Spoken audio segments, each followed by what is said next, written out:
হচ্ছে নাকি আল্লাহ জানে। এখন তো সেটাকে বের করে দিয়েছে, ঘুরে আসে মানে নেটের সমস্যার জন্য আর কি।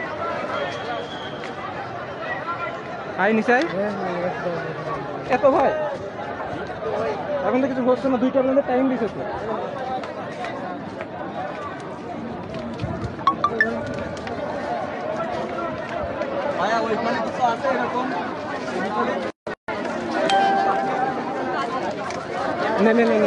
কথা বলবি তুই?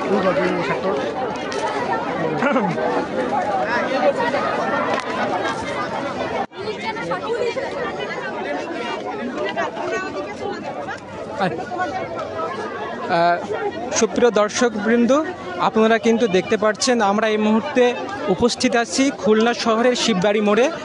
এখানে কিন্তু কোটা বিরোধী যে আন্দোলনের আজকে সারা দেশে যে গণহত্যার প্রতিবাদ সভা সেটা কিন্তু অনুষ্ঠিত হচ্ছে, আপনারা দেখতে পাচ্ছেন। কিন্তু খুলনা শহরের বিভিন্ন শিক্ষা প্রতিষ্ঠানের ছাত্রছাত্রীরা এখানে কিন্তু অবস্থান করছেন। অন্যদিকে কিন্তু বাংলাদেশ পুলিশ বাহিনী কিন্তু তারা বেশ শক্ত অবস্থানে আছে।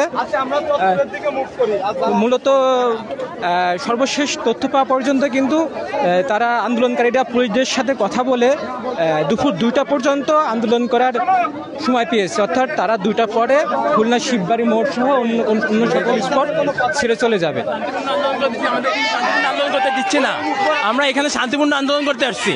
আমরা এখানে পুলিশদের কোনো রকম প্রতিবাদ, আমরা আমাদের যে 8 দফা দাবি, সেই 8 দফা দাবি নিয়ে কিন্তু আমরা এসেছি। আমরা এক্সট্রা কোনো দাবি নিয়ে আসিনি। আমরা এখানে সরকার প্রথম বা সরকার বিরোধী কোনো রকম কোনো প্রতিবাদ করিনি।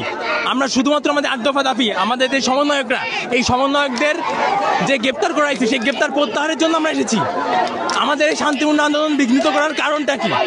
আমরা যত জানতে পারলাম পুলিশ বাহিনীর সাথে আপনাদের কথা হয়েছে, সর্বশেষ তারা কি সিদ্ধান্ত জানিয়েছে? পুলিশ যাদের সাথে কথা হয়েছে তারা শুধুমাত্র একটা কথাই বলছে যে হেডকোয়ার্টার থেকে আদেশ এসেছে। আমরা বলি হেডকোয়ার্টার থেকে আদেশ যদি আসে তাহলে তাদের সাথে আমাদের কথা বলতে দিন। আমরা আমাদের শান্তিপূর্ণ আন্দোলন এদের জন্য বিঘ্নিত করব কেন? আজকে কি আন্দোলন দুপুর 2টা পর্যন্ত টাইম দিয়েছে আপনাদের? আজকে আন্দোলন আমাদের কথা ছিল 5টা পর্যন্ত, কিন্তু যেহেতু পুলিশ হেডকোয়ার্টার থেকে এত করে বলা হচ্ছে তাই আমরা আন্দোলন 2টা পর্যন্ত করার চিন্তায় আছি। কিন্তু আমরা জানি না 2টা পর্যন্ত আমাদের আন্দোলন দীর্ঘায়িত হতে পারে 5টা পর্যন্ত, সর্বোচ্চ 5টা পর্যন্ত আমরা আন্দোলন করতে পারি। কিন্তু আন্দোলন আমাদের চলবে, চলমান, আজকে চলবে, কালকে চলবে, আগামী ফাল্গুন আমরা দ্বিগুণ হব। তিনি যেটা বলছিলেন কিন্তু তাদের 5টা পর্যন্ত আন্দোলন করার সময় থাকলেও তারা কিন্তু 2টা পর্যন্ত সময় পেয়েছে। এবং আপনারা কিন্তু দেখতে পাচ্ছেন এইদিকে বেশ শিক্ষার্থীরা কিন্তু বেশ উত্তেজিত অবস্থায় আছে। অন্যদিকে বাংলাদেশ পুলিশ বাহিনী কিন্তু তারা বেশ কঠোর অবস্থানে এবং পরিবেশ নিয়ন্ত্রণ করার বেশ চেষ্টায় আছে। আমার যদি আরেকটা স্টুডেন্টের সাথে কথা বলি। আসসালামু আলাইকুম। আপনারা জানেন যে আমাদের প্রধানমন্ত্রী বলেছে যে আমরা সব দাবি মেনে নিয়েছে। কোথায় সব দাবি মেনে নিয়েছে? আমাদের যে সব ছাত্র ভাইয়েরা আহত নিহত হয়েছে তার বিচার কোথায়? তার বিচারের কোনো ধারেও যায়নি। একজন পুলিশ একদম সামনে ক্যামেরার সামনে গুলি করেছে আমার সাইদ ভাইকে, তার বিচার এখনো করেনি। তাহলে কোথায় সম্পূর্ণ তারা দাবি মেনে নিয়েছে? কোনো দাবি এই সরকার মেনে নেয়নি। এজন্য এখনো আমাদের শান্তিপূর্ণ সমাবেশ কিন্তু আমরা চালিয়ে যাচ্ছি। আপনারা জানেন, আপনারা দেখতেছেন আমাদের ঢাকা বিশ্ববিদ্যালয় কিভাবে নির্বিচারে আমাদের ছাত্র ভাইদের উপর গুলি করা হচ্ছে। আমরা আরো বলতে চাই, সারা বাংলাদেশে কিন্তু আরো বেশি বেগবান হবে আন্দোলন যদি আমাদের ছাত্র ভাইদের উপর অন্যায় অবিচারভাবে গুলি চালানো হয়। আমরা বলতে চাই আমাদের দাবি যেগুলো আছে 9 দফা, আপনারা সেই 9 দফা মেনে নেন। আপনারা আমাদেরকে দেখান যারা আমাদের হত্যা করেছে তাদের বিচার করেন। এই বিচারের আয়তন আপনারা স্পষ্টভাবে করেন, কিন্তু আপনারা শুধু দেখেন। আপনাদের সর্বশেষ দাবি কি?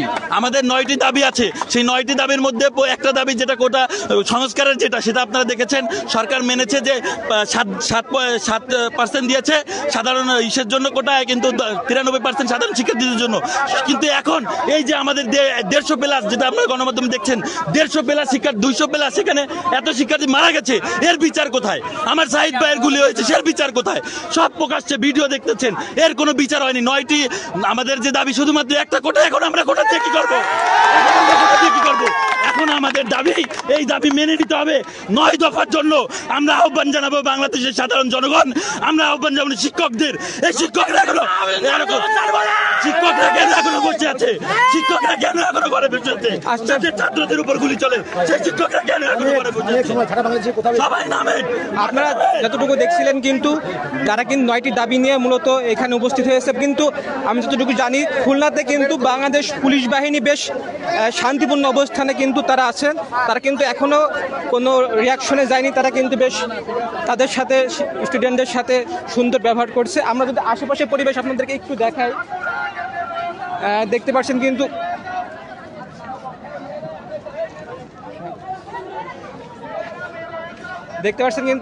চারিদিকে কিন্তু শিক্ষার্থীদেরকে কিন্তু চারিদিকে কিন্তু পুলিশ বাহিনী খুব কঠোর এবং নিরাপত্তা দিয়ে অবস্থান করছে। অর্থাৎ খুলনাতে কিন্তু এখন পর্যন্ত, অর্থাৎ আন্দোলনের শুরু থেকে আজ পর্যন্ত কোনো সহিংসতার ঘটনা দেখা যায়নি।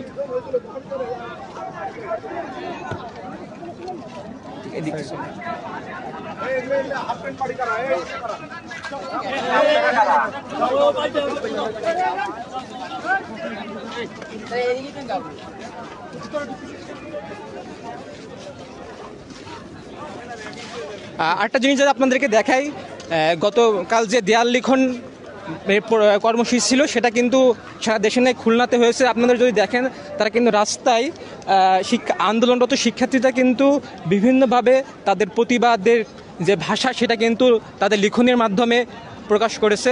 এখানে কিন্তু দেখা যাচ্ছে দাবি মানবি যখন মানলি কেন, অর্থাৎ তারা কিন্তু এইভাবে বিভিন্নভাবে প্রতিবাদের ভাষা দিয়ে কিন্তু তাদের প্রতিবাদ কর্মসূচি যেটা আছে সেটা পালন করে যাচ্ছে। খুলনা কিন্তু শিববাড়ি মোড়ে এখন বেশ কিছুটা নিস্তব্ধতা, থমথমে অবস্থা বিরাজ করছে। শিক্ষার্থীরা থেকে শুরু করে পুলিশ বাহিনী কিন্তু দুইজনে একটু মুখোমুখি অবস্থানে থাকলেও কিন্তু এখন পর্যন্ত কোনো সহিংসতা দেখা যায়নি।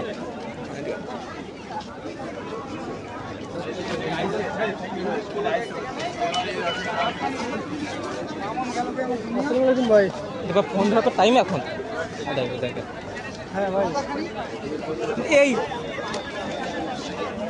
আমি একটু ভাই লাইভে আছি, পরে কথা বলছি।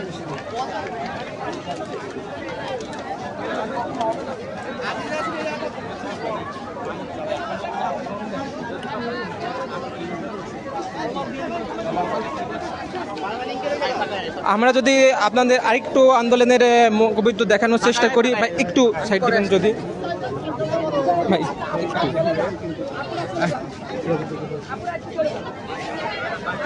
আপনারা এখানে কিন্তু দেখতে পাচ্ছেন কিন্তু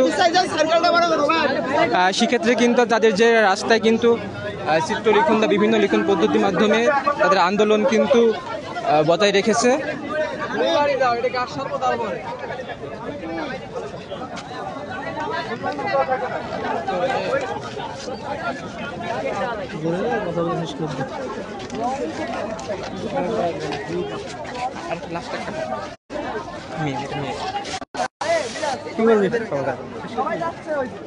আপনারাও যাইতে পারবেন।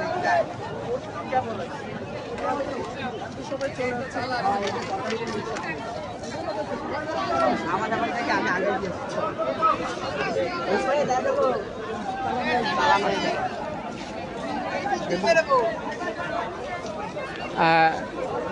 বর্তমানে ভয়েস অফ টাইগারের দর্শকবৃন্দ, আপনাদেরকে খুলনা শিববাড়ি মোড় থেকে এই মুহূর্তে আন্দোলনরত শিক্ষার্থীদের সর্বশেষ অবস্থান জানাচ্ছিলাম।